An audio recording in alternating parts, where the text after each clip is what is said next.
Okay, welcome back. Sorry, Joseph.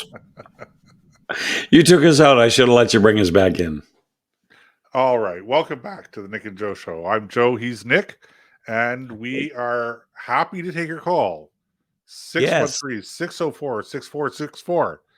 You can also, I don't know, I have to write this all out so that I can remember it. I don't remember all of the ways that you can get in touch with us.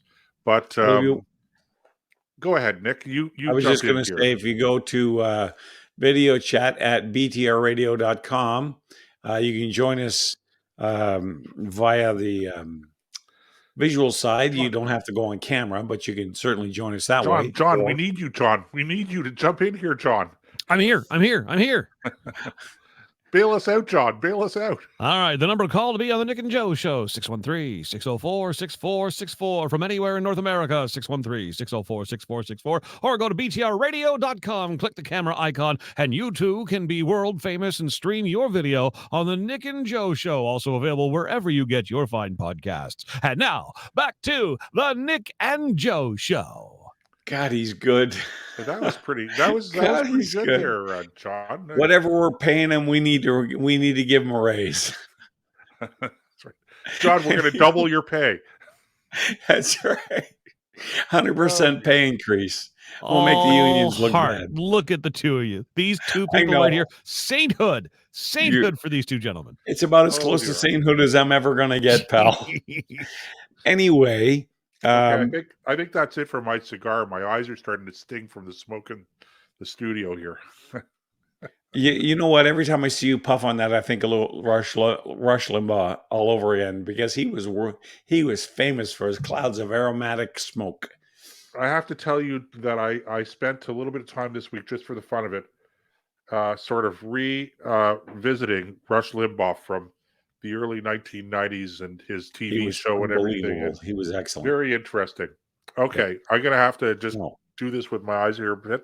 You do that. I'll introduce the next topic. Yeah, go ahead. All right. Now, we've been, I won't say all over the map, but we've had a few interesting conversations. But this one bothers me on an intellectual and on a moral level. And this topic is about, let me just bring, not fewer babies. We've been over that. Got the mask. No, here it is. Okay, I'm going to read the first couple of paragraphs out of this, just to give the listener or the viewer some kind of idea of what it is that's got my kettle boiling here. Okay, this is from Post Millennial, and it's one of the most recent articles there. Changes are being made to medical assistance in dying, which will expand eligibility criteria to eliminate the reasonable foreseeability of natural death criterion. This means that it will no longer be required for a person's death to be reasonably foreseeable to receive those services. The Government of Canada's website says that those whose only medical condition is a mental illness will not be eligible for those services until March 2023, meaning that it will be fully available for those with just a mental condition after that date. This, Joseph, I'm sorry, the article goes on, and if people want to read the entirety of it, just go to Post Millennial. It's one of their lead stories in there. This bothers me on such a profound level. The state is now to the point where just because somebody, we used to call this the blues. People get the blues, or they would just feel sad. Now they're saying if that's what you're going through, that the doctor will help you kill yourself. What kind of, I'm having trouble putting this into words. What kind of barbaric mess is this? The government is supposed to protect people, not encourage them to kill themselves just because they don't feel happy and sunshiny all the time. Life is full of ups and downs. People get depressed. People get the blues. People go through depression. They come out of it. They get counseling. They get help, and they get back on their feet again.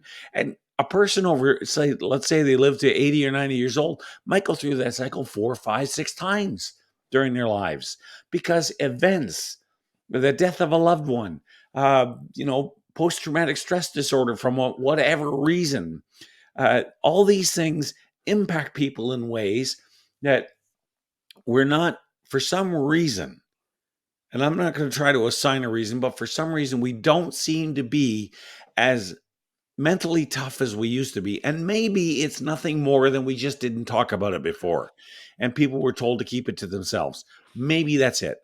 Whatever it is, we never, until now, said it was okay. Look, dude, look, I get it. I feel your pain. Why don't you just end it? What kind of nonsense is this? What kind of barbarity is this? What kind of culture tolerates this? I just don't understand. Well, this I think is probably as good an example of the degradation of our values, of what it used to mean to live in a Western civilization, in a country that adhered to a Judeo Christian ethic. And what makes this so hard to fight against, Nick, is that the justification for these measures is compassion. In other words, we're so compassionate that we facilitate the dying of people who are suffering, and of course, when the medical assisted suicide act was passed, or the system was instituted, I guess what, 6 years ago, something like that, Yeah. 5 6 years ago, there were those of us who were saying this is where it's going to lead, and of course, the government was saying no chance. We're going to put in place safeguards, and my argument at the time was, yeah, but there are no safeguards here. Once you accept in principle that the state not just has the right but the obligation to terminate the lives of people who choose to have their lives terminated for whatever reason, is once you've crossed that bridge, the Rubicon, as it were, then there's no stopping it, because there's no way that we can put a clear limit on what constitutes sufficient suffering in order to for an individual who is ostensibly of sound mind to make the decision. Well, And think about and this, so Joseph. The people on death row in the United States have more protection, have more resources available yeah. to them because they're on death row and they're going to die, right? These are hardened criminals. Here in Canada, just for feeling depressed, all of a sudden you go straight to the head of the line in death row, and the doctor gives you, however they do it, your suffering is over. Look, depression is not a good thing. I'm not trying to be, too callous or too flippant about depression. A lot of people know people who have been depressed, have gone through depression themselves, but nobody ever says to them, "Look, man, okay, go jump off that bridge because we know how bad it is." Or jump off that Yeah. building, or here, take this revolver and finish it. Well, Nobody says that yeah. Well, in fairness, until now. just for the sake of accuracy, the the the system and the law doesn't actually permit counseling to commit suicide. So if I was to come to you and you were a doctor and I was severely depressed, it would not be legal for the doctor to say to me, even under this revision, that the revisions that they're contemplating, for a doctor to say to me, well, you should really think about suicide, about assisted dying. So it's something that actually does have to be initiated by the patient. And it's really the doctor or the doctors or the medical system that's stepping in and saying, okay, if that's really, really, really what you want, then we're prepared to help you do it if That should never that's be what you want. tolerated. That should But never be tolerated. no, I'm on your side with this, Yeah, Nick. I know that. I understand Okay, that. but I just want to just to clarify, Okay. I think it's important to remember that that's where we are right now. But my argument would be that given the history and the rapid expansion of what qualifies you to have assisted suicide in Canada, notwithstanding the absolute ironclad, rock solid assurances that those of us who were opposed to this were given by the government not so long ago, that I have very little confidence that in 5 years from now the situation won't be even more dire along the lines of the way that you've just described it. But look, by definition, if a person is suffering from serious mental health issues, they ought not to have the capacity, the government, we ought not to be saying, we ought not to be taking their word for it when they say, it's just too much. I have to just call it, this is the end. But this is the problem. Okay, look, let's all agree that human beings suffer. People suffer. Of course And they let's do. all agree that the suffering is sometimes intolerable. At the risk of inciting some of our viewers and some of our listeners, I would say that that's part of the human condition, and that we live in a society where our job should be to mitigate suffering, to alleviate it, but not to the point where we're actually taking a person's life, no matter how much they want it. And if that means that a person is going to suffer even more, then that, unfortunately, is the price that we pay for living in a society that values human life. And this is this and I'm not being flippant or dismissing the pain that people sometimes experience. Yeah. Okay, I'm just saying that the alternative, which is what we're dabbling in now, is that we basically say, well, human life is not worth living if there are challenges, and you can choose to end your life, and we will help you to do that. And to me, that was the crossing of the Rubicon. That was the decision, okay, that opens the floodgate now, where we just don't value human life as sacred, or whatever word you want to use anymore. And that's a terrible thing. It's a They put terrible more thing. value in a tree or some furry little creature Ironically, you're running right. around the bush than they do in their own kind. And I'm talking about mankind. There's far too much of this attitude. I'm looking at some of the comments in the chat room. I can't comment on them all, but basically, this idea, we seem to have this passion for disposing of ourselves. And I'm using the royal we here.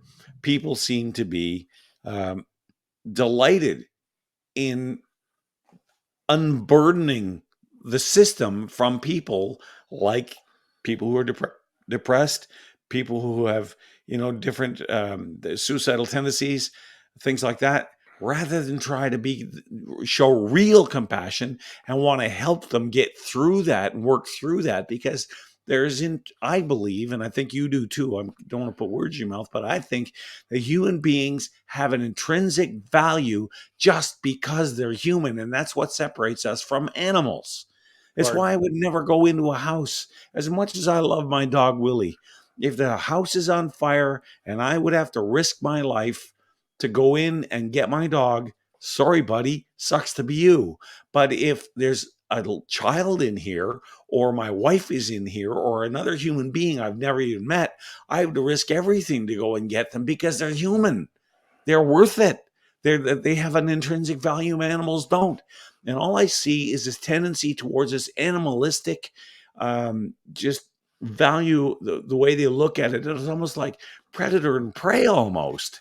And I'm just so terrified for the people who fall into these situations that they're going to be gently coerced into, either subliminally or maybe suggestively, into making a permanent decision there is no chance to reverse.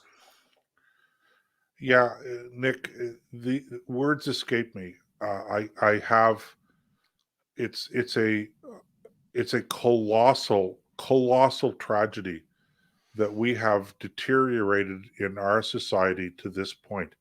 And the if as if that's not tragic enough, okay, there's also the tragedy that we are going down this road and justifying it using terms like compassion, Yeah, care.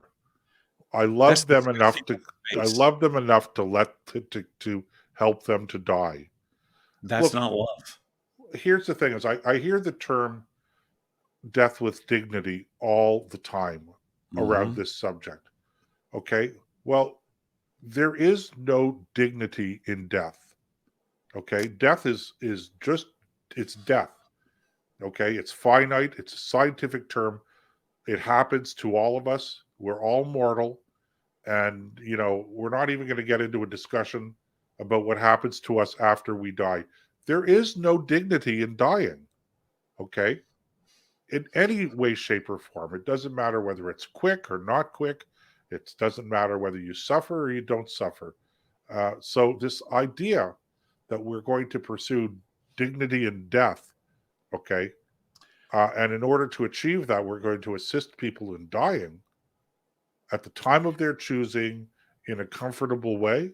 Okay. It's just it's an inversion of what we in our society used to stand for. And now I'm going to say something, Nick, really that's going to sound very extreme, but I think it's worth saying. When we talk about National Socialist Germany and we talk about the Holocaust and we talk about the concentration camps and the gas chambers and all of that stuff, okay, I think it's worth remembering that the genesis of those programs was not, the Holocaust didn't start in 1939 or 1940 or 41 or 42. It started in the mid 30s Mhm. when the doctors and the government were euthanizing adults and children who had severe handicaps or Yep, severe emotional disturbances, etc. that's right. And they were justifying it on the grounds of A, compassion, and B, and this is the really frightening thing, where I think that we're headed, is on the grounds that these people were just they were a burden on society. Yeah, And we've heard and that a and you know lot. what? They were. But that's our lot as human beings, is to care for people. Um, Well, you know something. First of all, going back to the phrase you used, "dying with dignity," even if you believe that's possible, and I do. I think that if you are fortunate enough to be able to spend some time with whoever is passing away, father, mother, brother, whatever family member you're losing, and get a chance to say goodbye, there's a certain dignity in that. But that's not what they mean by this. no, When the people who promote this stuff talk about dying with dignity, there's no dignity in that. On that point, I will agree with you. I will say that this term has been hijacked and it's been used to disguise a very ugly truth. And yes, I know that people suffer. I've watched people that take years to die myself. I was just looking at some of the comments in the thing, and nobody wants to see that. Nobody wants to go through it. But that does not devalue the life of the individual who's suffering. You don't. My grandmother took 8 months to die. I had an uncle who laid in a hospital bed for over a year and wasted away. It was one of the hardest things to go in there and let them know that you still loved them, let them know you cared, and that you were, you felt. Oh, there's, I can't even put it in words, but there's something about closure that a family needs in order to help with, because once the individual laying in the bed is no longer with us, the healing for the others who have just lost a significant family member, although they're all significant, now have to go through the grieving process. Like when my dad died, when my mom died. Okay, these people, it took me years to grieve for my father because I don't grieve the way a lot of people do. Okay, I'm not the weepy guy standing at the front. All right, my grief is internalized and it takes years to work itself out. That's just the kind of person I am. But I never would have thought when my grandmother died of colon cancer, back in the 70s when the treatments were brutal, absolutely, the chemo was all the horror things you think about, but never did she ever complain or did she ask to end it early. She wanted her kids to spend as much time with her as they could before that day came. And I think that's what they mean by saying the idea of dying with dignity. What those who propose this, the Hemlock Society and different groups like that, they've snatched that phrase and they've bastardized it, and that really lights my fire. I get very angry over that. Well, look, I'm a religious man. I believe that there is a God. Yeah. And I believe that life is a precious gift from God. And that for reasons that are beyond my understanding, part of the human condition is that we from time to time suffer. And sometimes we suffer greatly. But that suffering is part of the life that we have. Mm-hmm. And I'm not trying to make light of it, and I'm not trying to turn this into a theological thing. Actually, I have a point here, and the point I'm making is it is deeply shameful for people, for clergy, for people of faith who believe in God, who believe that their life is a gift, who believe that lives of other people are a gift from God, to support this kind of measure, to support this kind of legislation. It is so anti-Christian and anti-Jewish and anti-Muslim, okay? I'm not going to speak about other religions, but the idea that you're going to play God with your life or other people's life is abhorrent to me. And no genuine priest or pastor or rabbi or imam or anyone else who counsels people on religion has any business being involved in any of this stuff. And don't give me the compassion thing, because when you say, well, this person is suffering, therefore they should end it and we should support them ending it, when you're saying that, essentially you're saying God doesn't know what he's doing, so we're going to step in, we're going to fix the problem that God's created here. Now I know that's maybe a little deeper than we want to go here, Yeah. but the whole thing, whether you have wearing a collar or you're wearing a kippah or whatever, okay, I'm going to say this, all right, the whole program is anti-God. And if you're a clergyman or clergywoman or whatever, and you're involved in this and you're signing off on this and you're not protesting this, okay, you are taking a stance that is anti-God. Okay, quit the priesthood. Okay, resign your position as a rabbi wherever you are. Do whatever you do as an imam, because this is so wrong. It is. I cannot find the words that convey how deeply offensive this is to the idea that there is a God and that life is a gift from God. Well, I think that there's not much more to say about it, other than the fact that this kind of mentality that we've adopted, where life is cheap and disposable whenever it's inconvenient. And look, I get it. Again, I'm looking back at the comments in the chat room. I don't mean to be disrespectful. No, of I know course not. that watching people suffer through terminal diseases is not nice. It's not something anybody wants to do, as I said before. But at the same time, there's reasons for things happen because, like you, I believe in a higher power. I'm a Orthodox Catholic, and I share many of the same beliefs that you do. especially about life and about human life and where its value comes from. We're made in his image and likeness. And you don't trifle with that.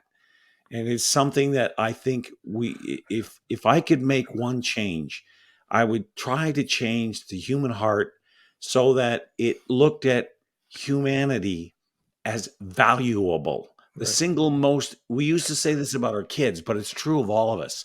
The single greatest asset the world has is mankind. Yeah. That's the greatest gift God ever gave to this planet. Have Uh, we made a mess of it? Yeah, in a lot of cases we have, because we're not perfect and a lot of times get things wrong. But that does not take away the value every human life carries with it. That's why war is so ugly. That's why spousal abuse and domestic abuse and sexual abuse of all kinds and taking the innocence away from children, all that stuff is so horrific. People just don't get it. Anyway, yeah. Look, with that Nick, and said, do we have any time left? yeah, Or are we done? yeah.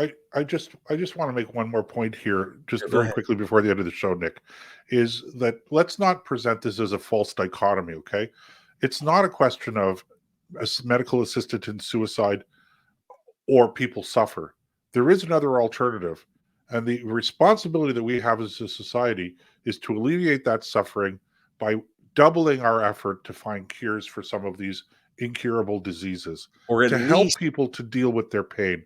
There are solutions. And if we haven't found those solutions yet, then that's where our focus needs to be, not on taking the easy road out by basically saying to people who are suffering, well, we can't help you, so therefore we're going to help you to die. That's not the answer. It's not an either or. Okay. I'm all for helping people through their suffering.